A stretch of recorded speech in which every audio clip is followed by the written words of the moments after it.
भी उम्र में मेडिकल की पढ़ाई शुरू कर पाएंगे। जो अपर एज लिमिट हुआ करती थी नीट यूजी के लिए, उस अपर एज लिमिट को हटा दिया गया है और अब किसी भी उम्र में आप नीट यूजी का एग्जाम दे पाएंगे। रिसेंटली ये देखने को मिला कि नेशनल मेडिकल कमीशन की एक मीटिंग हुई, जिस मीटिंग में ये डिसाइड किया गया कि पहले जो अपर एज लिमिट, यानी कि आप 25 साल के, जब अनरिजर्व कैटेगरी में 25 साल की उम्र जब आपकी हो जाती थी, उसके बाद आप नीट यूजी का एग्जामिनेशन नहीं दे पाते थे, मेडिकल की पढ़ाई नहीं कर पाते थे। और वैसे ही रिजर्व कैटेगरी के लिए 30 साल तक की अपर एज लिमिट थी कि 30 साल के बाद आप मेडिकल की पढ़ाई नहीं कर पाते थे। लेकिन जब देखने को ये मिला और सरकार तक ये बात पहुंची कि बहुत सारे ऐसे केसेस हैं जिनमें वो लोग जो कि अंडर प्रिविलेज्ड हैं, वो लोग जो किसी ना किसी कारण की वजह से अपॉर्चुनिटीज मिस आउट कर देते हैं, उन्हें नुकसान हो रहा है इस वजह से, इस अपर एज लिमिट की वजह से, तो दोबारा से इस पर चर्चा हुई। एक चिट्ठी नेशनल टेस्टिंग एजेंसी को लिखी गई, जिस चिट्ठी में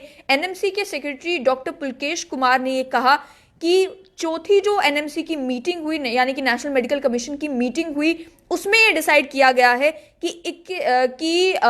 कोई भी upper age limit NEET UG के एग्जामिनेशन में बैठने के लिए नहीं रखी जाएगी। और इसके ऑफिशियल नोटिफिकेशन का प्रोसेस भी चल चुका है, जिसमें जो रेगुलेशंस है ग्रेजुएट मेडिकल एजुकेशन 1997 के, उसे भी अमेंड कर दिया जाएगा। इसी के चलते union health minister Mansukh Mandaviya ने भी ट्वीट करके ये बताया कि जितने भी नीट यूजी के एस्पिरेंट्स हैं, चाहे वो किसी भी एज ब्रैकेट में हो, जो भी उनकी उम्र हो, उनके लिए अच्छी खबर यह है कि नेशनल मेडिकल कमीशन ने अपर एज लिमिट हटा दी है नीट यूजी के एग्जामिनेशन में बैठने के लिए। ये अपर एज लिमिट बहुत ही कंट्रोवर्शियल थी, इसलिए भी क्योंकि इसको लेकर ऑलरेडी सुप्रीम कोर्ट में एक मामला बना हुआ था। अपर एज लिमिट तब से ये चर्चा में आई जिस समय All India pre medical test जो पहले हुआ करते थे या स्टेट प्री मेडिकल टेस्ट हुआ करते थे, उन्हें फेज आउट करना शुरू कर दिया नीट ने, यानी कि national eligibility cum entrance test ने। अब जितनी भी मेडिकल की सीट्स होती थी उन्हें नीट गवर्न करता था, तो अगर आपने मेडिकल की पढ़ाई करनी है तो नीट क्लियर करना जरूरी हो जाता था। इसके चलते जब सीबीएसई ने 2017 में नीट यूजी के ऊपर एक एज लिमिट लगा दी कि 25 साल की उम्र में ही जो अनरिजर्व कैटेगरी के लोग हैं वो नीट के लिए अपेयर हो पाएंगे, नीट यूजी के लिए, अंडर ग्रेजुएट के लिए, और 30 साल की उम्र में रिजर्व कैटेगरीज के लिए, तो उस समय कुछ लोग जो हैं वो सुप्रीम कोर्ट पहुंचे। नवंबर 2018 में सुप्रीम कोर्ट ने एक इंटरिम ऑर्डर जो है वो पास किया, जिस ऑर्डर में परमिशन दे दी गई कुछ कैंडिडेट्स को कि अगर उनकी उम्र 25 साल से ऊपर भी है तब भी वो नीट यूजी में अपेयर कर सकते हैं। इसके चलते जो नीट यूजी का इन्फॉर्मेशन बुलेटिन भी उस समय आया था, उसमें भी कहा गया था कि वो कैंडिडेट्स जिनकी उम्र 25 साल से ज्यादा है उन्हें अलाउ कर दिया गया है कि वो भी एग्जाम में बैठ सकते हैं। और उनका कैंडिडेचर जो है वो डिपेंड करेगा कि ऑनरेबल सुप्रीम कोर्ट में क्या जजमेंट आती है।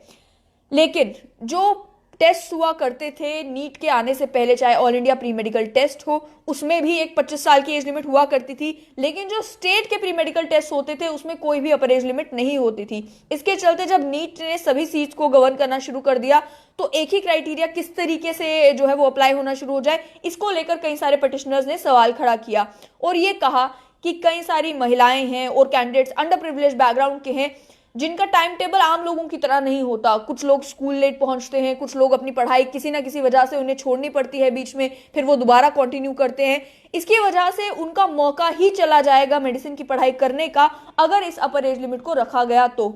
लेकिन इस डिसीजन से अब उन सभी कैंडिडेट्स का फायदा होगा जो अपना एज कट ऑफ मिस कर देते। अगर जिस तरीके से नीट के एग्जाम्स भी पोस्टपोन हुए 2020 में, 2021 में, अलग अलग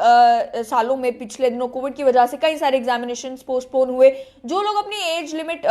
एज ब्रैकेट जो है वो क्रॉस कर देते और कट ऑफ नहीं पार कर पाते, नहीं अपेयर हो पाते नीट यूजी के लिए, उन सभी लोगों के लिए एक बड़ी राहत है कि अब अपर एज लिमिट होगी ही नहीं। आप किसी भी उम्र के हों, आप कभी भी जो है वो नीट यूजी के एग्जामिनेशन में अपेयर हो पाएंगे। किसी भी उम्र में अगर आप डिसाइड करते हैं कि आपको मेडिकल की पढ़ाई करनी है तो अब कोई बार नहीं होगा आपके ऊपर, कोई रोक नहीं पाएगा आपको नीट यूजी के एग्जाम में बैठने से।